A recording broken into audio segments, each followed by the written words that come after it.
ልባችን መልካም የሆኑ ነገሮች እንዲያስቡ ያደርገንም። ኃጢአት ምን ጊዜም የሚያሸማቅቅ ነው። በኃጢአት ምክንያት የወደቀው አዳም ዛሬ የምናነሳው መጻጉዕን ምሳሌ ሆኖ የምናየው በኃጢአት ምክንያት የሚመጡትን መከራዎች አይደለም በአምላክ ፊት በሰዎች ፊት እንኳን ቆመን እንድንታይ ያደርገንም። ሌላው እግዚአብሔር አምላክ ምንም እንኳን ዓለሙ መጻጉዕ ቢሆንም በሽታ ቢስማማው በልምሾው ቢኖርም የሰው ልጆች ቢጎሳቆሉም ኃጢአተኛውን ግን አምላክ ይወደዋል። አምላካችን እግዚአብሔር ኃጢአተኛውን እንዴት እንደፈለገው ኃጢአተኛው እሱን ፈልጎት ሳይሆን አምላኩ ግን ኃጢአተኛውን እንደፈለገው በመጻጉዕ ታሪክ ውስጥ እንማራለን።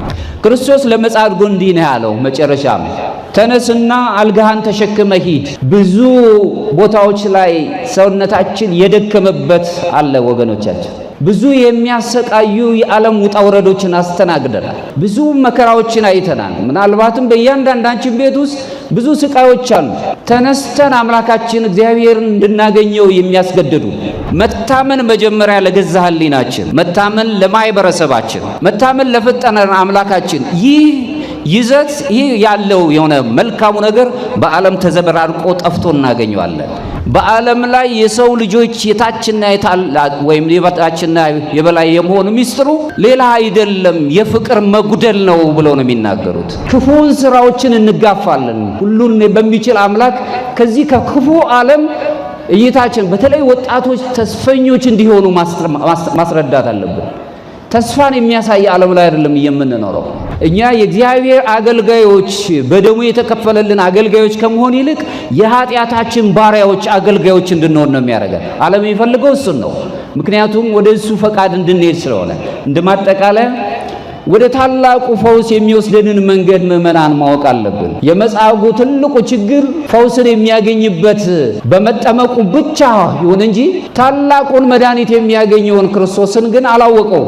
ቤተክርስቲያን የሚከተሉትን ዋና ዋና ሐሳቦችን ታስቀምጥልናለች። እንዴት ከሚያስጨንቀን ደዌ፣ ሽባ ከሚያደርገን፣ ልምሾ ከሚያደርገው ደዌ ካለው ከሐሳብ ደዌያት ነፃ እንዲያደርገን ከፈቀድን ሁልጊዜ ቤተክርስቲያን የምታስቀምጣቸው የፈውስ መንገዶች አሉ። አንደኛው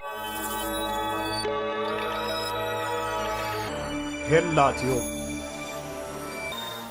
በስመ አብ ወወልድ ወመንፈስ ቅዱስ አሐዱ አምላክ አሜን።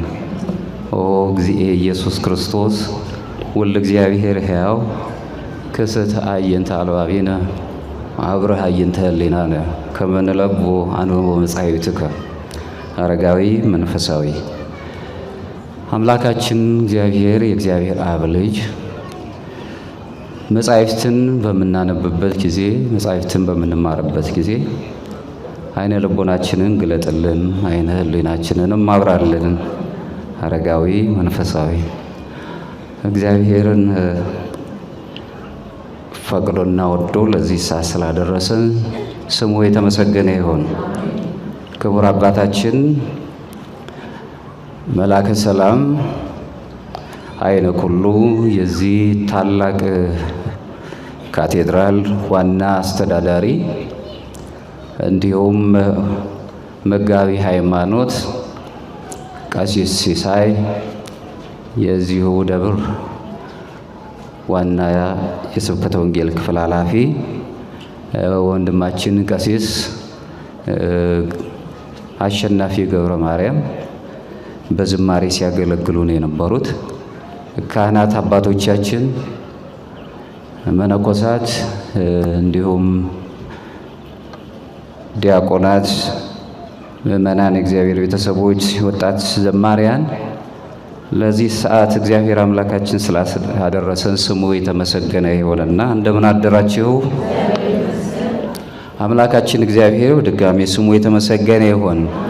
እንግዲህ እንደሚታወቀው ታላቁ አብይ ጾም ውስጥ ኢትዮጵያዊው ዘማሪ የዝማሬው ባለቤት ቅዱስ ያሬድ በዜማ ቀመሩ ላይ እሁዶቹን በጠቅላላ ስም በመሰየም ወይም ደግሞ ለነሱ የሚስማማ ቃል እግዚአብሔርን በዝማሬ እያቀረበልን ዛሬ መጻጉዕ የሚለውን የዓለም በብዛት በብዙ ነገሮች ህመም ውስጥ ነው ያለው፣ ደዌ አለበት።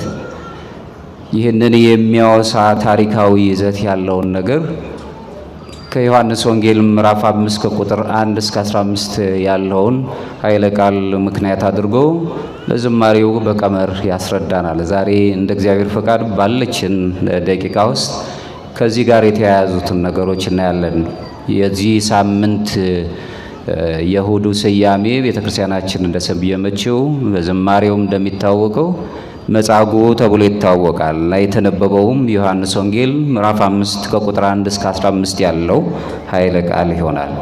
ለዚህ እንደው ምናልባት ማንሳት የምንችለው ታሪክን እየተረክን ብቻ እንድንሄድ ሳይሆን ታላቅ ድህነት ወይም ፈውሰ ስጋና ፈውሰ ነፍስ የተፈጸመበት ከኃጢአት ነፃ የወጣንበትን ነገር የምናስብ ይሆናል። በመጻጉዕ ሕይወት ታሪክ ውስጥ ራሳችንን እያየን ማለት ነው። በዮሐንስ ወንጌል ምዕራፍ 5 ከቁጥር 1 እስከ 15 ላይ ተመዝግቦ የሚገኘው ገጸ ንባብ ስንረዳ ቤተሳይዳ በሚባለው መጠመቂያ ስፍራ ላይ ለዘመናት ማለትም ለ38 ዓመት ያህል በአልጋ ቁራኛ ላይ የነበረን የመጻጉዕን ታሪክ ያነሳልናል። ይህ የመጻጉዕ ታሪክ ፈውስን፣ ድነትን፣ ከሰው ልጆች ጋር የሚቆራኝ የሚገናኙ ሂደቶች ያሉትን ዘይቤያዊ አገላለጾችን የምንረዳበት ነው። ታሪኩ በራሱ የተዋቀረበት በመጀመሪያ ሲታይ ስለ አንድ ግላዊ ወይም ስለ አንድ ግለሰባዊ ሕይወት የሚናገር ይመስላል። ነገር ግን የስጋዊ ጤንነት ከሌለው ሰው አልፎ የነፍስ ጤንነት ከሌለው ዓለም ጋር የምናያይዝበትን ታሪክ መረዳት ይገባናል። የሰው ልጅ ቀደም ብሎ በኃጢአት ምክንያት ወደ ምድር እንደወደቀ ቅዱሳት መጻሕፍት ያስረዱናል። በተለይም በኦሪቱ ዘመን ላይ የምናየው ይህንን በኃጢአት ምክንያት የመጣበትን የመውደቅ ታሪክ በመጻጉዕ ሕይወት ታሪክ ላይ የመነሳትና የመፈወስ ታሪክ ምክንያት ወይም ምሳሌ ምስጢራዊ ይዘት ባለው መልኩ መረዳት እንድንችል በዮሐንስ ወንጌሉ በወንጌሉ ደግሞ ምዕራፍ 5 ላይ የራሳችንን ሕይወት እንድንዳስስ ያስተምረናል። ስለዚህ የመጻጉዕ ራሱ መፈወስ ትኩረታችን የሰው ልጅ ወደሚፈልገው ፍጹም ድህነት ወይም መፈወስ ካለብን መከራ ውስጥ ወጥተን ከመከራ ነፃ ሆነን እግዚአብሔርን የምናገኝበት በተለይም ኦርቶዶክሳውያን ዘላለማዊ ሕይወትን የምናስብበት የነገሮቻችን ሁሉ ፍጻሜ በግሪክኛው ቴዎሲስ የሚባለው አምላክን ሱታፊ አምላክ ወይም አማልክት ዘበጸጋ የሚያሰኘንን ሕይወት የምናገኝበት ያንን የምንገነዘብበት ታሪክ ስለሆነ በዚህ በመጻጉዕ ታሪክ ውስጥ ራሳችን እናያለን። መጻጉዕ የሰው ልጆች መንፈሳዊ ገጽታ ምልክት ነው። ወንጌሉ ላይ እንደተናገርነው እንደሰማነውም 38 ዓመታት በደዌ ሥጋ ሲሰቃይ እንደነበረና ዘመድ አልባ እንደነበረ ከታሪኩ መረዳት እንችላለን። እዚህ ላይ ስናይ ከቁጥር 5 ላይ በዚያም ከ38 ዓመት ጀምሮ የታመመ ወይም 38 ዓመት የሆነው ሰው እንደነበረ ይነግረናልና የረጅም የሆነ የስቃይ ዘመን ለአንድ ሌሊት እንኳን በጣም ይከብዳል። 38 ዓመት ሙሉ ያልጋ ቁራኛ ሆኖ በደዌ ዳኛ ተይዞ ይኖር የነበረውን ሰው በዚያ በኩል ሲሄድ መጻጉዕ በራሱ አምላካችን በዛ በቤተ ሳይዳ አካባቢ ሲሄድ መጻጉዕ የሚያድነው ወይም የሚፈውሰው ወይም ደግሞ በሰውኛው እሱ እንደሚያስበው በዛች ወንዝ ውስጥ መጠበቂያ ስፍራ ውስጥ የሚያስገባው ሰው ካገኘ ፈውስ እንደሚያገኝ ያስብ ነበር። መጻጉዕም በዛው ስፍራ ላይ በነበረ ሰዓት ላይ አዳም ወይም በኃጢአት ምክንያት የወደቀውን አዳምን የሚያስታውሰኝ ዘመናት ሙሉ ሲጠብቀው የነበረ የፈውስ ወይም የመድኃኒትነት ታሪክን ይጠብቅ የነበረውን አዳምን ቀደም ብሎ ያስታውሰን እንደነበር እናያለን። የሰው ልጅ ከውድቀት በኋላ በኃጢአት ምክንያት ደክሞ ተጎሳቅሎ የነበረውን የእግዚአብሔር ልጅነት አጥቶ ይህ የእግዚአብሔር ልጅነት የምንለው በአርአያው የተፈጠርንበት በአምሳያው የተፈጠርንበት መጨረሻው ሰዓት ላይ እግዚአብሔርን የምንመስልበትን ሕይወት የምናገኝበት በኃጢአት ምክንያት የሰው ልጅ አዳም ምሳሌ ይሆንን ለኛ ለሁላችንም በምድር ላይ ወድቆ እንደነበረና መጻጉዕ አዳምን ያስታውሰናል ማለት ነው። እኛ ሁላችንንም ያስታውሰናል ማለት ነው። ቅዱሳት መጻሕፍት ይህንን በአጠቃላይ ወይም ይህንን ሁለንተናዊ ታሪክ የመጻጉዕን ታሪክ ሁላችንን እንደሚመለከት በሮሜ መልእክቱ ላይ ቅዱስ ጳውሎስ ምዕራፍ 3 ከቁጥር 23 ላይ ሁሉም ኃጢአትን ሰርተዋልና የእግዚአብሔር ክብር ጎላቸዋልና እያለ ይነግረናል። የምንማራቸው ነገሮች ወደ ሕይወታችን እንድንመልሳቸው ሁሉም ኃጢአት ሰርተው ነበረ፣ በምድር ላይም ተጎሳቅለው ነበር። መጻጉዕ ብቻ ሳይሆን ዓለም በራሱ መከራ ውስጥ እንደነበረ እናያለን። ኃጢአት በራሱ የሰውን ነፃነት ይሻማል፣ ይጋፋል፣ የሰውን አእምሮ ያጎሳቆላል። ከእውቀት የነፍሳዊ እውቀት ከምትባለው ነገር እንድንወጣ ያደርገናል። ልባችን መልካም የሆኑ ነገሮች እንዲያስቡ አያደርገንም። ኃጢአት ምን ጊዜም የሚያሸማቅቅ ነው። በኃጢአት ምክንያት የወደቀው አዳም ዛሬ የምናነሳው መጻጉዕን ምሳሌ ሆኖ የምናየው የሁላችንም ምሳሌ ሆኖ የምንመለከተው በኃጢአት ምክንያት የሚመጡትን መከራዎች አይደለም በአምላክ ፊት በሰዎች ፊት እንኳን ቆመን እንድንታይ አያደርገንም። ብዙ ስቃዮችን እናስተናግዳለን።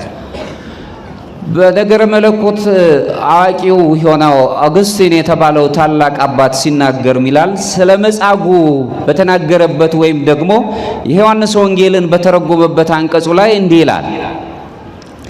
አውግስቲን ያ ሕመምተኛ አለ መጻጉዕን ማለት ነው በድካም ውስጥ ወድቆ የሚገኘውንና በጸጋ እግዚአብሔር ካደረገው ወይ ደግሞ ምሕረት ካደረገለት በቀር ከቀድሞ ወይም ከወደቀበት መነሳት የማይችለውን የመላው የሰው ዘር ምሳሌ ሆኖ ቀርቧል ይለናል። መጻጉዕን ታሪኩን መስማት ብቻ ሳይሆን የመጻጉዕ ሕይወት የሁላችንም ሕይወት ሆኖ ድነት የምንፈልግ ኦርቶዶክሳውያን ምሳሌ ሆኖ እንደቀረበ ያስረዳናል። እዚህ ላይ ወንጌሉን ራሱ ስንመለከት ራሳችንን በመጻጉዕ ሕይወት ውስጥ አስገብተን እንድናይ አውግስቲንም ይሆን ወንጌላዊው ዮሐንስ እኛን ሁላችንንም ይጋብዘናል። በመጻጉዕ ሕይወት ውስጥ ያለን ምናልባት መጻጉዕ ያገኘው ደዌ ሥጋ ሊሆን ይችላል። ዓለም ግን ብዙ የሆነ ፍታዊ ያልሆኑ ነገሮች የምታስተናግድ ስለሆነ ብዙ ከእግዚአብሔር የሚያርቃት በሽታ ልምሾ ይገጥማታል። በዚህ ሕይወት ውስጥ የምንኖርን ሰዎች ሁላችንን ያስታውሰናል። ሌላው እግዚአብሔር አምላክ ምንም እንኳን ዓለሙ መጻጉዕ ቢሆንም በሽታ ቢስማማውም በልምሾ ቢኖርም የሰው ልጆች ቢጎሳቆሉም ኃጢአተኛውን ግን አምላክ ይወደዋል፣ አይጸየፉም። አምላካችን እግዚአብሔር ኃጢአተኛውን እንዴት እንደፈለገው ኃጢአተኛው እሱን ፈልጎት ሳይሆን አምላኩ ግን ኃጢአተኛውን እንደፈለገው በመጻጉዕ ታሪክ ውስጥ እንማራለን።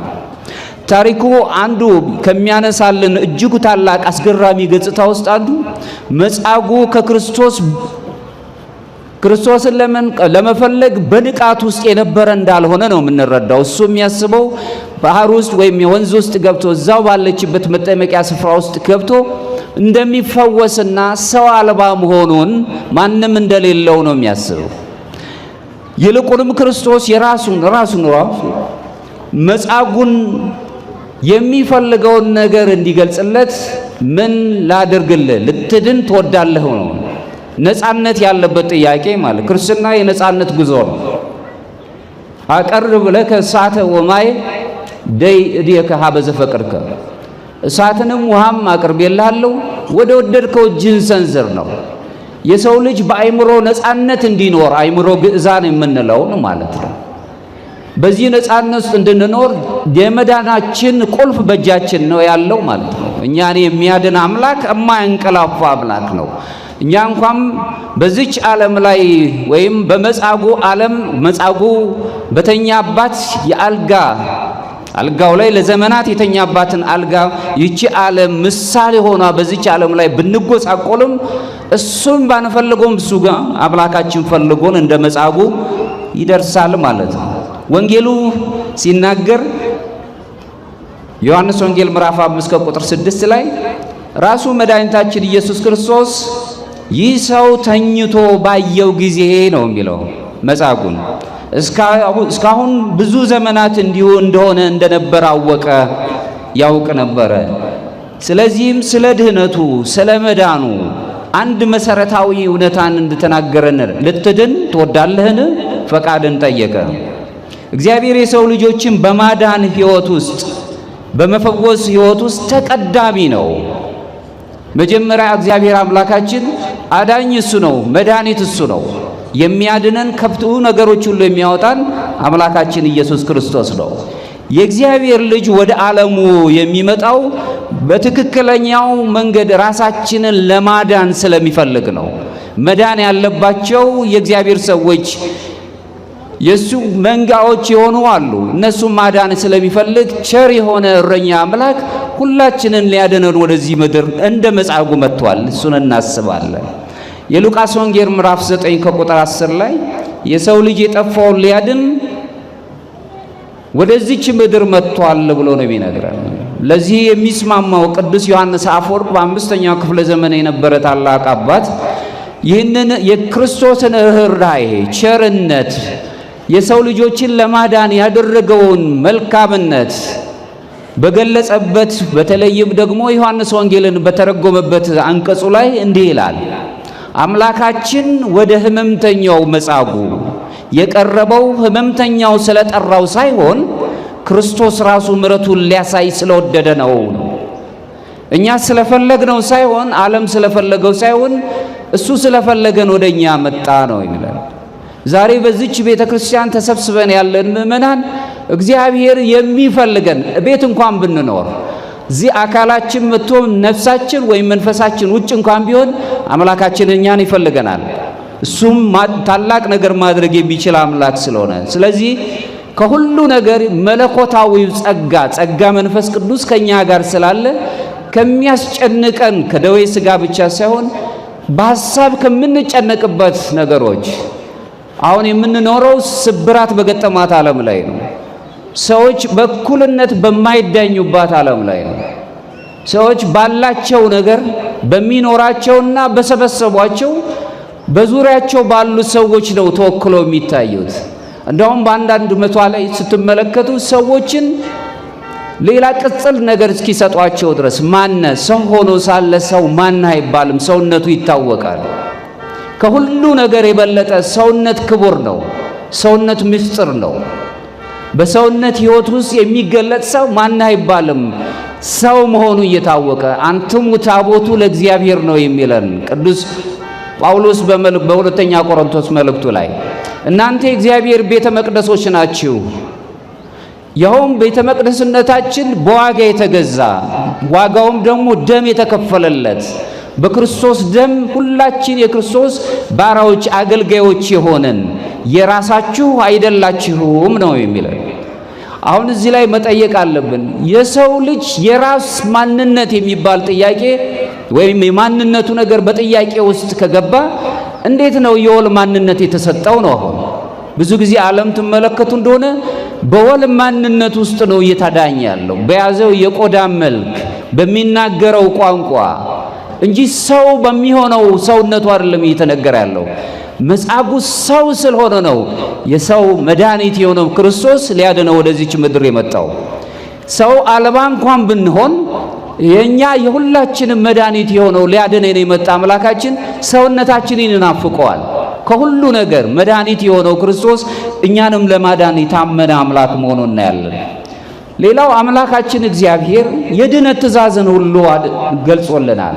መጻጉዕን ሊያድን ሲፈልግ ምን ላድን ትወዳለህን? እንደሚድን ያውቅ መዳን እንደሚፈልግ ያውቃል። ግን ነፃነታችንን ያከብርልናል። ክርስቶስ ለመጻጉዕ እንዲህ ነው ያለው። መጨረሻም ተነስና አልጋህን ተሸክመ ሂድ። ብዙ ቦታዎች ላይ ሰውነታችን የደከመበት አለ ወገኖቻችን። ብዙ ጊዜ ይህን ታሪክ ሰምተናል። ብዙ የሚያሰቃዩ የዓለም ውጣ ውረዶችን አስተናግደናል። ብዙ መከራዎችን አይተናል። ምናልባትም በእያንዳንዳችን ቤት ውስጥ ብዙ ስቃዮች አሉ። ተነስተን አምላካችን እግዚአብሔርን እንድናገኘው የሚያስገድዱ ኃይላችን እሱ ብቻ ስለሆነ እንደውም የሰው ልጅ ብዙ ነገሮችን አስቦ አውጥቶ አውርዶ ማግኘት መስራት ሲያቅተው ከሁሉ በላይ የሆነውን የአይምሮአችን በላይ የሆነውን የእግዚአብሔርን ጸጋ ማሰብ ያስቀድማል። ይህንን ስናደርግ የምንፈልገውን ነገር ማድረግ እንችላለን። ወዲያውኑ ይህ ሰው አልጋህን ተሸክመ ተነስተ ሂድ ሲለው ወዲያውኑ እንደተፈወሰ የወንጌሉ ገጸ ንባብ ያስረዳናል።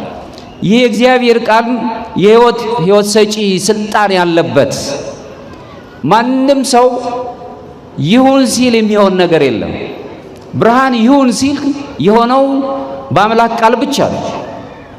ጨለማ ይሁን ሲል የሆነው በአምላክ ቃል ብቻ ነው። እግዚአብሔር በዘፍጥረት ላይ ስንመለከት ብርሃን ይሁን ሲል በቃሉ ይሁናል። መጻጉዕን ትመለከቱት እንደሆነ በአልጋው ላይ ተኝቶ አንድ ጎበዝ ሰው ጠንካራ ጉልበት ያለው ሰው አግኝቶ ወደ መጠመቂያው ስፍራ ውስጥ እንዲከተው ነበር የሚፈልገው። መጀመሪያ የገባ ሰው ይፈወስ ስለነበር ገጸ ንባቡ የወንጌሉ ገጸ ንባብ የሚያስረዳን እሱ ነው። ሁሉን ማድረግ አምላካችን ኢየሱስ ክርስቶስ ግን በቃሉ አዘዘ። አልጋህን ተሸክመ ተነስተ ሂዳል። ከአይምሮ በላይ የሆኑ ጭንቀቶች እንኳን ባሉብን ሰዓት ሁሉን ማድረግ የሚችል በቃሉ ማዘዝ የሚችል አምላክ አለን። በቃሉ አዞ ለቃሉ ታማኝ የሆነ አምላክ አለን። በዚሁ አልጋውን ተሸክሞ ሄደ፣ ተፈወሰ። ይህ የሚያሳየን የአምላካችን የእግዚአብሔር ቃል ኃይልና ስልጣን እንዳለው እንረዳለን። ምድራውያን ባለጸጎች ወይም ምድራውያን ሀብትም እንበለው ባለስልጣናት ግን ይህ ይሁን ሲሉ በቃላቸው ማድረግ አይችሉም። ይሁን ሲል ማድረግ የሚችል እግዚአብሔር ብቻ ነው። እሱ የወደዳቸው ሐዋርያቱ በእግዚአብሔር ስም በአምላካችን በኢየሱስ ክርስቶስ ስም ስልጣኑ ስለተሰጣቸው በቃላቸው ደዌያትን ይፈውስ ነበር። በልብሳቸው ባለባቸው ጸጋ ደዌያትን ሲፈውሱ እንደነበር እናያለን። ቅዱስ ቄርሎስ ዘእስክንድርያው ታላቁ አባት ሲጽፍ ምን ይላል? የእግዚአብሔር ቃል ባህሪው ሕይወት ስለሆነ የፍጥረታትን ተፈጥሮ የማደስ ወይም ወደ መልካሙ የመመለስ ኃይል ጸጋም ያለው ነው ይላል። ሁሉን ማድረግ የሚችል አምላክ ያለንን ነገሮች ሁሉ ሊሞላልን የሞላ መስሎ የሚታየን ብዙ የጎደሉ ነገሮች አሉ። ምክንያቱም የሰው ልጅ ብዙ ነገሮችን ይፈልጋልን ያለው ነገር እንዲጨምርለት ነው የሚፈልገው። ግን መጽሐፍ የሚነግረን ባለን ነገር ላይ ተጠቃሚዎች እንድንሆን ነው፣ ያለን ይበቃናል እንድንል። ስለዚህ ይህ ፈውስ በኃጢአት የደከመውን ሰው የሰው ልጅ ተፈጥሮን የሚያድሰው ራሱ አምላካችን ኢየሱስ ክርስቶስ ብቻ መሆኑን ነው የምንረዳው። የሁላችንም አምላክ ሁሉን ነገር ማድረግ የሚችል አሁን ባለንበት ዓለም ላይ ወደ ዘላለማዊ ሕይወት ሊወስደን የሚችል አምላካችን ኢየሱስ ክርስቶስ መሆኑን በዚሁ እንረዳለን። እዚሁ ላይ ታላቅ የድህነት ስራ መገለጥ እንዳለን ነው። ታላቅ የድህነት ስራዎች ተገልጠዋል። በታሪኩ መጨረሻ ላይ ክርስቶስ የፈወሰውን መጻጉዕን ስንመለከት በመቅደስ አግኝቶት ከተፈወሰ በኋላ እንዲህ ብሎታል። ዮሐንስ ወንጌል ምዕራፍ 5 ከቁጥር 14 ላይ እነሆ ድነሃል፣ ከዚህ የሚብስ እንዳይደርስብህ ወደፊት ኃጢአት አትስራ። ታሞ የተነሳ እግዚአብሔርን ረሳ ይሉናል አበው አባቶቻችን። ሰው ከተፈወሰ ድነት ካገኘ የሚፈልገው ነገር ከተሟላለት በኋላ የነበረውን የቀድሞውን ነገር ይረሳል። ስለዚህ ዳግመኛ እንዳትበድል ሲል በኃጢአት ምክንያት የሚመጡ ደዌያት እንዳሉ መረዳት እንችላለን ማለት ነው። በችግር ምክንያት የሚመጡ ደዌያት አሉ። ስለዚህ ደዌ ሥጋ ደዌ ነፍስ እንዳያገኝ ዳግመኛ አትበድል። በመቅደስ አግኝቶት አምላካችን ኢየሱስ ክርስቶስ አዳም ዳግመኛ እንዳይበድል አዳማዊ ሕይወት የያዘን ምእመናን በበፊቱ ኃጢአታችን ዳግመኛ እንዳንጠየቅ ወደ አምላካችን ወደ እግዚአብሔር ከቀረብን በኋላ ድነት ካገኘን በኋላ ከተፈወስን በኋላ ዳግመኛ በደል በድለን ከዚህ የከፋ ቀድሞ ከነበረው የከፋ በደል ሰርተንና መከራ እንዳያገኘን ዳግመኛ አትበድል። መበደል መልካም እንዳልሆነ ከዚህ መረዳት እንችላለን። እዚህ ላይ አምላካችን ኢየሱስ ክርስቶስ ታምሩ ትልቅ ታምር መሆኑን ታላቅ ታምር መሆኑን እናያለን። ይኸውም ሥጋዊ ሕመምን ብቻ መፈወስ ሳይሆን ከኃጢአት ነፃ ማድረግን እናያለን። ከኃጢአት ነፃ መሆንን ለዚህም ነው ዮሐንስ አፈወርቅ ሲናገር የነፍስ ጤንነት ከሥጋ ጤንነት እንደሚበልጥ ክርስቶስ አሳይቶናል በመጻጉዕ ሕይወት ውስጥ። ስለሆነም ለመጻጉዕ ለዳግም ኃጢአት እንዳይዘጋጅ የሚያስጠነቅቅበትን ቃል ነገረው ይለንና በተመሳሳይ ታላቁ ቅዱስ ባስልዮስንም ሲናገር የነፍስ ሕይወት የማይጠፋ ስለሆነ ከሁሉ የከፋው በሽታ ደግሞ ኃጢአት ነው ይለናል። ኃጢአት የከፋ ነው። ኃጢአት በተለያዩ መንገዶች ይፈጸማሉ። በሐልዮም በነቢብም በገቢርም ይፈጸማል። ሰዎችን ከመበደል ነፃ መሆን አለብን። ብዙ በደልን አስተናግደን ሊሆን ይችላል። ለመበቀል ግን የክርስቲያኖች ሥራ አይደለም። ሁሉንም ማድረግ የሚችል የሰው የሚበድሉትን ልቦናቸውን የመቀየር ኃይል አለው እግዚአብሔር ነው። ጠላቶቻችን ውደዱ ነው የሚል። ከአንደበቶቻችን ክፉ ነገር እንዲወጣ አልታዘዝም። ሁልጊዜ መልካም ነገሮችን ማሰብ፣ አይምሮን መልካም ነገር እንዲያስብ ማድረግ ነው። በዚህ ውስጥ ክርስቶስ ሕመምተኛውን ወደ ጥልቁ ወይም ደግሞ እግዚአብሔርን ወደሚያውቅበት የነፍስ ድነት ውስጥ እንደወሰደው እናያለን። ነፍስ ራሷን የቻለች ረቂቅ ነገር መሆኗን መረዳት እንችላለን። በዚህ ሕይወት ውስጥ አይቶታል። እዚሁ ጋር የምናየው ከኃጢአት ነፃ መውጣትን ድነት የድነቱ ዋናው ዓላማ ከኃጢአት ነፃ መውጣት ነው። መጻጉዕ ከደዌ ሥጋ ብቻ ነጽቶ አልጋውን ተሸክሞ መሄድ ብቻ ሳይሆን በዚህ በሕይወት ውስጥ ግን ነፃነት የሚያገኝበት ሥጋውንም ነፍሱንም ከሚያጎሳቆለው ከኃጢአት ሥራ ነፃ እንዲወጣ ነው። የእግዚአብሔር ቤተሰቦች ሁላችንም ከኃጢአት ነፃ እንድንሆን አምላካችን ኢየሱስ ክርስቶስ በመስቀል ላይ ተሰቅሎ አይደለም የነፍስ ዋጋችን የሥጋ ውበታችንን መልሶልናል። ደመግቡ አልነበረም ነው የሚለን መጽሐፉ። በመስቀል ላይ ሆኖ ክርስቶስ እጁን ዘርግቶ ተሰቅሎ የኛን አዳም ከወደቀ በኋላ የነበረንም በአርአያ ሥላሴ የተገለጸ የሥላሴ ልጅነት ተጨማዶ ነበር፣ ጎስቁሎ ነበር። በመስቀል ላይ ደሙን አፍስሶ ውበታችንን መለሰልን። ሁላችንም በሱ ቁስል ተፈወሰን ብሎ ነቢዩ ኢሳይያስ እንደነገረ የተጎሳቆለው ሰውነታችን በመስቀሉ እሱ ተሰቅሎ ሁላችንንም ወደሱ ክብር ወሰደን። የወደቀውን ሰው ምንጊዜም የማይረሳ አምላክ። ስለዚህ በዚህ ውስጥ ሆነን ሳለን አትናቴዎስ ዘእስክንድርያው ሲናገር ምን ይላል? ይህንን ሕይወት ገንዘብ እንድናደርግ አስቀድሞ እኛ አማልክት ዘበጸጋ እንባል ዘንድ እሱ ክርስቶስ ወልደ እግዚአብሔር ቃል ክርስቶስ ሰው ሆነ ብሎ ይነግረናል። እኛ አማልክት ዘበጸጋ ሊያደርገን ወይም ሱታፊ አምላክ እንድናገኝ ቴዎሲስ ብለን በግሪክኛው የምንጠራው ማለት ነው። ስለዚህ እግዚአብሔር ሰዎች መጻጉዕ ብቻ አይደለም አሁን ፈውስ የሚያስፈልገው። በዓለም የምንኖር ሁላችንም አሁን በተለያየ ደዌ ወይም ልምሾ ውስጥ ነው የምንኖረው። በተለይም ዓለም በጣም ድቀት የገጠማት ስብራት ያለባት ስብራቷም የማይጠገን እስኪመስል ድረስ ይህ ቀቢጸ ተስፋ የሚስማማው ዓለም ውስጥ ነው የምንኖር። ልክ እንደ መጻጉዕ አሁንም አዳኝ ያስፈልገናል። ነገር ግን መጻጉዕ የጠበቀው ያን ጎልማሳ የሰው አዳኝነት ነው። እሱ አይደለም የሆነው ግን ከዛም ከሰዎች በላይ ሰዎችን ሁሉ የፈጠረና ታላቅ የሆነው አምላካችን ኢየሱስ ክርስቶስ መጻጉዕን እንደታደገው እንዳዳነው እሱ በጠበል ተጠምቆ እንዲድን ነበር የጠበቀው። ነገር ግን አልጋህን ተሸክመ ሂድ ብለው በቃሉ ከሚያስጨንቀን ነገር በጣም ይዩት። ትላንት በጣም የሚያስጨንቅ ነገር ውስጥ አይምሯችን ተወጥሮ ነበር። ጧት ስንነሳ ግን ሌላ ጭንቀት ነው የምናስብ እንጂ የትላንትናውን አናስብ። ይነጠቃል ከአይምሯችን። ሁሉን የሚችል አምላክ በጭንቀቶች ላይ ጭንቀት ተሞልቶብን እንድንኖር የሚናፍቅ አይደለም። ሁልጊዜ እኛን የሚናፍቅ ሰዎች በተለያየ መልኩ እንኳን ክፋት ሊያደርጉ የሚችሉ ሰዎች የኛን መውደቅ ቢናፍቁም ከወደቅንበት ግን ሊያነሳ የሚችል አምላካችን ታማኝ ነው። እሱንም እናስብ ነው። ስለዚህ ዛሬ የመጻጉዕ ታሪክ የኛን የነፍስ ውድቀትን ያስተምረናል ማለት ነው። ሰዎች በነፍስ የወደቁበት የዮሐንስ ወንጌል የሚገልጽልን ይሄ ነው። ዘመኑ በጣም ከባድ ከመሆኑ የተነሳ ዘመናዊ ነኝ የሚለው ይሄ የማህበረሰብ አወቃቀር ችግር የገጠመው በብዙ አይነት የደዌ የመንፈስ ደዌ ውስጥ እየተመሰቃቀለ ይገኛል። ልብ በሉ፣ በእያንዳንዳችን ውስጥ የሥነ ምግባር ትስስሩ ጠፍቷል። ግብረ ገብነቱ አይታይም። አንዱ ከአንዱ ጋር ባለው ሁኔታ እኔ በልጥ ከሚል የተነሳ ሰዋዊው ጠባዩ ተመሰቃቅሎበታል፣ ተዛብቷል። ጥፋትን ሊያስከትሉ የሚችሉ ፍትወታት የምንላቸው የሥጋ ፈቃዳት በጣም በዓለም ላይ ናኝተው እናያቸዋለን።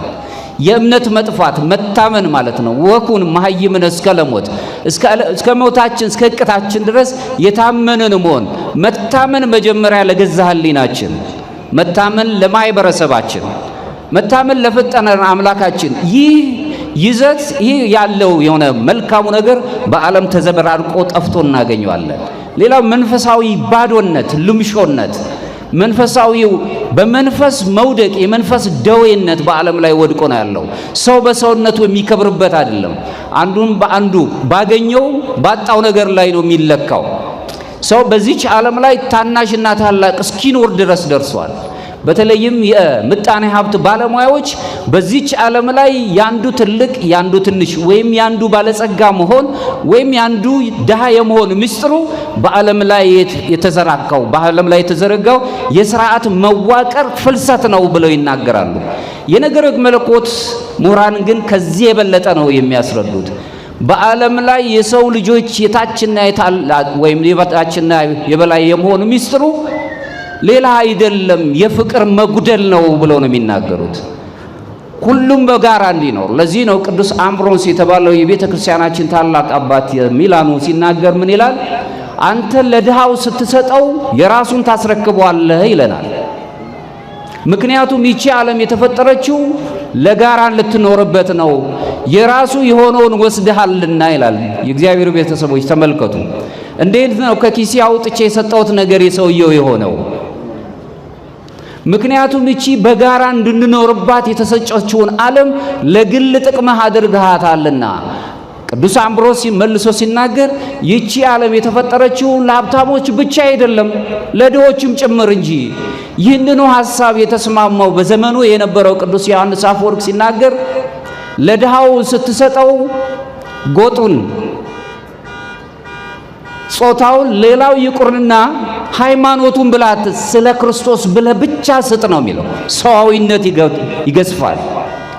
ሰው በሰውነት ማንም ስለው ማግኘት ስላለበት እኔ ያገኘሁበትን አፍቅር ቢጸከ ከመነፍስከ ነው። አንተን በምትወድበት የመውደድ ቋንቋ ሌላውንም ውደደው ነው የሚለው። ስለዚህ ሰዎች በሰዎች ሕይወት ውስጥ አሉ። ሰው ብቻውን ይሆን ዘንድ መልካም አይደለም። አንዳችን በአንዳችን ውስጥ አለን። ይህ ቃላቶች ብቻ አይደሉም፣ እውነታ ነው። አንዱ በአንዱ ውስጥ ነው የሚኖረው። መጻጉዕ ሰው የለኝም ነው ያለው። ብዙ ሰው የሌላቸው ወገኖች አሉ። ሰው የሚናፍቁ ምግብ አይደለም ጩኸታቸውን ወይም ደግሞ ፍቅራቸውን የሚገልጹበት ድምጻቸው የሚሰማበት ጆሮ የራባቸው ወገኖች አሉ። ማን ይስማቸው? ማን ያዳምጥ? ምክንያቱም ብዙ እኛም ደግሞ የተጨነቅንበት ስላለ የምንሮጥበት ጊዜው ሰዓቱ ስላለ በቃን ስለ ሰዎች መስማት ጊዜ የለንም። ጆሮ ይናፈቃቸዋል። ሰው ለሰው ስትሰጠው ዝም ብለህ በክርስቶስ ስም ስጠው ነው። ማንንም ሰው ነው መውደድ ነው ያለብን። ክርስቶስ ሁላችንንም ወደደ፣ የዓለም መድኃኒት ነው የተባለው እሱን የምናስብበት ነው። መንፈሳዊ ባዶነታችን እንዲሞላ ከመጻጉዕ ታሪክ ውስጥ ተምረን ደዌ ፈውስን የምንፈወስበትን የነፍስን ፈውስ የምናገኝበት የሥጋም መንፈስ ሕሊናችን የሚፈወስበትን ነገር ማሰባል። ዛሬ ስንመጣ ቅዱስ የሆነችው ሰንበት ላይ ስንገናኝ የሰማናቸው ነገሮች ሳምንት ሙሉ የሚፈውሱ ሁሌ በእግዚአብሔር ብናጣም እንኳን እግዚአብሔር ሊያድነን የሚመጣ ወድቀንበት ካለንበት ነገር መጻጉዕን እንዳነሳ እኛንም ሊያነሳ የሚችል አምላክ ስላለን ከመንፈስ ባዶነት ነፃ መሆን አለበት። መንፈሳዊ ነገራችን ሊነጠቅ አይገባም። ሰው ልጅ በስጋው ቢጎሳቆል እንደገና የነፍስ ሕይወታችንን ማጣት በመንፈስ ደግሞ ተጎሳቁለን ከማንፈልገው ነገር ላይ መገኘት ይህ ታላቅ በደል ነው የሚሆነው። ሆኖም ክርስቶስ አሁንም ለሰው ልጆች መጻጉዕን እንደቀረበው ለመጻጉዕ እንደነገረው ወደፊት ኃጢአት አትስራ ነው የሚለው። ሁላችንንም ወደፊት ኃጢአት አትስራ። ዛሬ መተናል እግዚአብሔር ደግሞ በምሕረት እንዲገልጸን ከኃጢአት ነፃ መሆን ከኃጢአት ሲም እግዚኦ አቃቤ ለአፌ ልበ አምላክ ዳዊት የሚናገረው ለአንደበቴ ጠባቂን እዘዝላት አለ። በአንደበት የሚመጡ ብዙ ኃጢአት አለ። ዝምታ፣ ጸጥ ማለት። እንደውም ታዩ እንደሆነ ኦርቶዶክሳውያን የስቃይ ዘመን ነው የምንገፈው። ይህ ኢትዮጵያ ብቻ አይደለም፣ በዓለም ደረጃ ያሉ ኦርቶዶክሳውያን ተመልከቷቸው። የግፍ ነገሮች ነው የምትሰሙት። በጣም መከራ የበዛበት ነው። ግን ኦርቶዶክሳውያን በማልቀስ ብቻ ሳይሆን ተሻግሮ በማሳየት ክፉን ስራዎችን እንጋፋለን። ሁሉን በሚችል አምላክ ከዚህ ከክፉ ዓለም እይታችን በተለይ ወጣቶች ተስፈኞች እንዲሆኑ ማስረዳት አለብን። ተስፋን የሚያሳይ ዓለም ላይ አይደለም የምንኖረው። ተስፋን የምንቀጥልበት የምናይበት ነገር ማስባል፣ ኃጢአት አለመስራት፣ ከአንደበታችን ክፉ ነገር እንዳይወጣ ማድረግ፣ ለአንደበታችን መልካም ማስተባል። አንዳንድ ጊዜም ተናብቦ ይሄ ይሳርምሞ ከመናገር ዝምታ ይሻላል። ምክንያቱም በዝምታ ውስጥ ብዙ ንግግሮች ስላሉ የሥነ ልቦና ምሁራን እንደሚያስቀምጡት ከሆነ የሰው ልጅ በመላሱ ከሚናገረው ንግግር የበለጠ በአይኑ ይናገራል ነው። ንግግሮቻችን አይናችን ውስጥ አሉ። ብዙ በተለይ ኢትዮጵያውያን ኩሮች ነው። ምንም ቢቸግረው ስጠኝ ብሎ ለመለመን ይቸገራል። ብዙ ወገኖች አሉ በብዙ ማጣት ውስጥ በቤታቸው የሚኖሩ ግን ትናንት አግኝተው ስለነበር ዛሬ ሲያጡ ስጠኝ ለማለት ይጨነቃሉ። አይናቸው ግን ያወራል፣ ይናገራል፣ ብዙ ነገር ይናገራል። ሰው አልባነን፣ ለልጆቼ ማቀም ሰው ብለው የለኝም፣ ትምህርት ቤትም ማስተምሮ የለኝም፣ እኔ የምኖረውን ኑሮ ልጆቼ ሊደግሙት ነው። ሊናገር አይችልም፣ ኩሩ ነው፣ አንደበቱ ተይዟል። አይኑ ላይ ግን እንሰማለን፣ እናያለን። ስንት ወገኖች አሉ በደጊቷ በር ላይ የሚለምኑ። መለመን ናፍቀው አይደለም፣ ድርጊትን ምክንያቱን ሳታውቅ ድርጊትን አትኮንን ይላሉ ሊቃውንት። ምክንያቱም አንድ ሰው ከሰው የሆኑ ነገሮችን ይዞ ሲወጣ ሌባ ሌባ ነው የምንለው። ሮቦት ይሆን አናውቅም፣ የጃመል ኖሮበት ይሆን አናውቅም። ስለዚህ ከእግዚአብሔር ጋር ለመኖር ካልሰብን ለሰው ሰዋዊውን ሲያውን እናስብ። በሰውነት ብዙ ሰዎች መጻጉዕ የነበረው ጻቢ አላቸው። ሰው የለንም ኦርቶዶክሳውያን። አሁን ለኛ የሚሆን መከታ በምድር ላይ የለም፣ ያለን ሰማያዊ አምላካችን ብቻ ነው። በሱ ተስፋ አድርገን ደግሞ አባቶቻችን ከመከራ ነፃ እንደወጡት እኛም ነፃ እንወጣለን። እሱን የምናስብበት ነው። ጌታችን ኢየሱስ ክርስቶስ ሲያስተምር በዮሐንስ ወንጌል ምዕራፍ 8 ከቁጥር 34 ላይ ኃጢአት የሚያደርግ ሁሉ የኃጢአት ባሪያ ነው ይላል። በአንደበት በንግግር በተግባር ወይም በገቢር የምንሰራቸው በህሊና የምንሰራቸው ኃጢአቶች ሁሉ እኛ የእግዚአብሔር አገልጋዮች በደሙ የተከፈለልን አገልጋዮች ከመሆን ይልቅ የኃጢአታችን ባሪያዎች አገልጋዮች እንድንሆን ነው የሚያደርገን። ዓለም የሚፈልገው እሱን ነው። ምክንያቱም ወደ እሱ ፈቃድ እንድንሄድ ስለሆነ። እንደማጠቃለያ ወደ ታላቁ ፈውስ የሚወስደንን መንገድ ምዕመናን ማወቅ አለብን። የመጻጉዕ ትልቁ ችግር ፈውስን የሚያገኝበት በመጠመቁ ብቻ ይሁን እንጂ ታላቁን መድኃኒት የሚያገኘውን ክርስቶስን ግን አላወቀው። እሱ የሚጠብቀው እንደውም ላድንህ ልትድን ትወዳለህ ሲለው በዘመነ ጉርዝውና የተገለጸው አምላካችን ኢየሱስ ክርስቶስ አንስቶ ከዚህ ከመጠመቂያው ስፍራ ከሰው በፊት አስገብቶ ያድነኛል፣ ራሱ ጸበሉ መድኃኒት ይሆነኛል ብሎ ያስብ ስለነበር ሰዋዊ የሆነው ሐሳቡን የቀደመው። አምላካችን ግን እኛ ከምናስበው ቀድሞ በቃሉ ያዛል። በቃሉ የምንፈልገው ቤታችን ይሞላል። ካስጨነቀን ነገር ነፃ ያደርገናል። አዎ ልክ ነው፣ የምንኖረው ሰዋዊ ኑሮ ነው። እሱን እየዘነጋው አይደለም። ብዙ የሚያስጨንቁ ነገሮች አሉ፣ መፍትሄ የሚያስፈልጓቸው። እሺ መፍትሄ አጣን፣ ታዲያ ምን እናደርግ? መፍትሄያችን ያለው እንግዲህ በእጃችን ካልሆነ አሁንም አምላካችንን መለመን ያስፈልገናል። ወደሱ መቅረብ አለ። ይህ ታላቅ ፈውስ እንዴት ማግኘት እንችላለን ብለን መጠየቅ አለብን። እኛስ እንዴት እንዳል ከነበረብን ከጉስቁልና ህይወት እንዴት እንውጣ? እሺ ቤታችንን እግዚአብሔር እንዴት ይባርክልን? መጻጉዕን የታደገን አምላክ እንዴት እናገኘው? ቤተክርስቲያን የሚከተሉትን ዋና ዋና ሐሳቦችን ታስቀምጥልናለች። እንዴት ከሚያስጨንቀን ደዌ ሽባ ከሚያደርገን ልምሾ ከሚያደርገው ደዌ ካለው ከሐሳብ ደዌያት ነፃ እንዲያደርገን ከፈቀድን ሁልጊዜ ቤተክርስቲያን የምታስቀምጣቸው የፈውስ መንገዶች አሉ። አንደኛው ንስሐ ነው። ንስሐ ማለት በዚህ በመጽሐፈ መነኮሳት ላይ ያስቀምጥ ንስሐ ተውበት ጸጋ እምድኅረ ጸጋ ይላል። ንስሐ ማለት በልጅነት ባገኘንባት ከጥምቀት በኋላ የተገኘች የይቅርታ በር ናት ነው የሚለን። ንስሐ ማለት መጸጸት ማለት ነው። ወደ እግዚአብሔር መቅረብ ማለት ነው። ሌላው ንስሐ ማለት የአእምሮ ጤናማ ሕይወትን አግኝቶ መኖር ነው። መንፈሳዊ ፈውስ ለማግኘት ከመንፈሳዊው ደዌያችን በሽታችን ለመላቀቅ ንስሐ ትልቁ መንገድ ነው። ዳግመኛ አትበድል። በፊት በምንጠየቅበት የኃጢአት መንገድ ወይም ደግሞ የምንጠየቅበት መስመር ላለመገኘት ቃለ መሐላን መፈጸም። ሁለተኛው ጸሎት ነው። ልቡናችንን ለመለኮታዊው ጸጋ አሳልፎ መስጠት፣ ሁልጊዜ መጸለይ።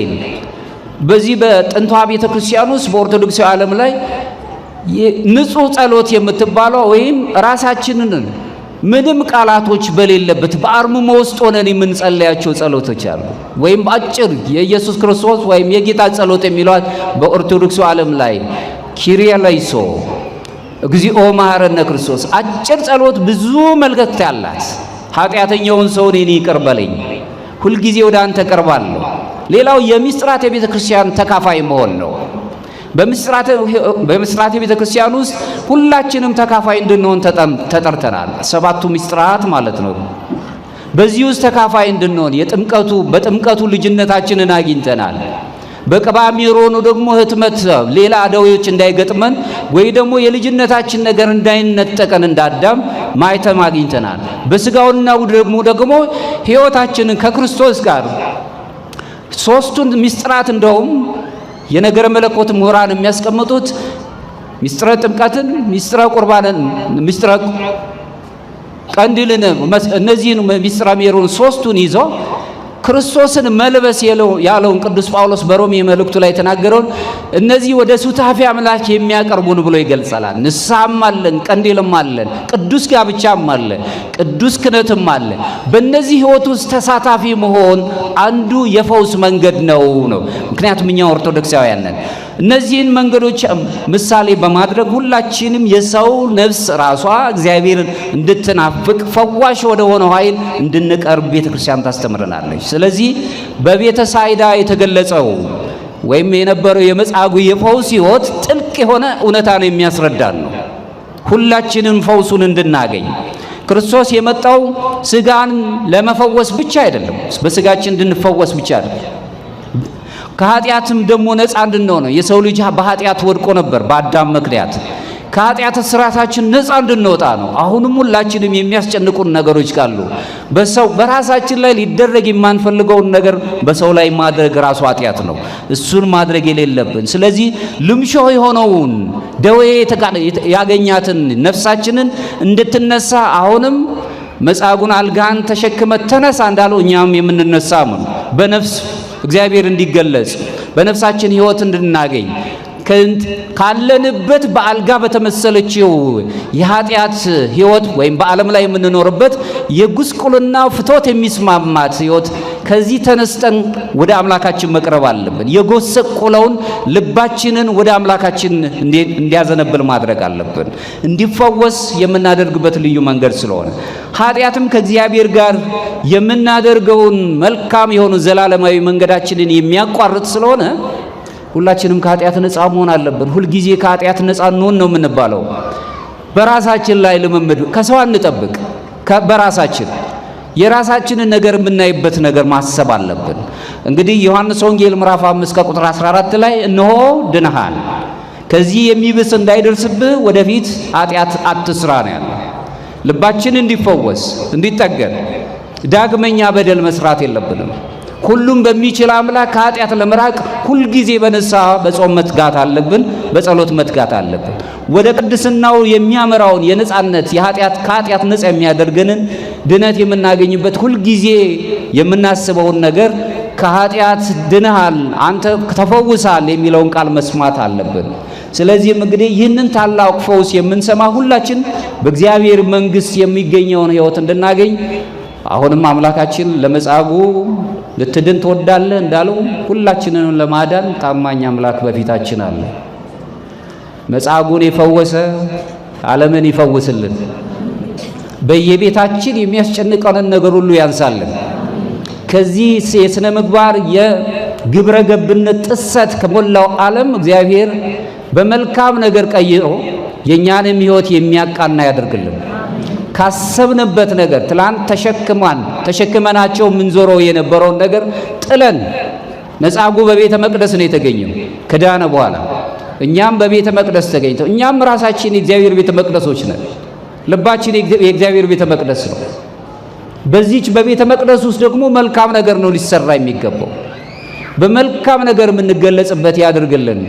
አምላካችን እግዚአብሔር ፈውሱን፣ ጸጋውን፣ በረከቱን ለዓለማችንና ለሕዝባችን ለሀገራችን ኢትዮጵያም ከዚህ ከምስቅልቅሉ ነገር አውጥቶ ድነትን እንዲሰጥልን ቅዱስ ፈቃድ ይሆነልን። ይቆየን። ቅዱስ አሐዱ አምላክ። ይህ ሄላቱብ ነው። በዚህ ኦርቶዶክሳዊ ቻናል መዝሙር የሚጠብቀኝ አይተኛ፣ ስብከት፣ ቤተክርስቲያን የምታስተምራቸው 4 ጉባኤያት አሏት። የተለያዩ ክብረ በዓላትን በቀጥታ መከታተል ይችላሉ። ቻናላችንን ሰብስክራይብ በማድረግ አገልግሎቱን ያግዙ።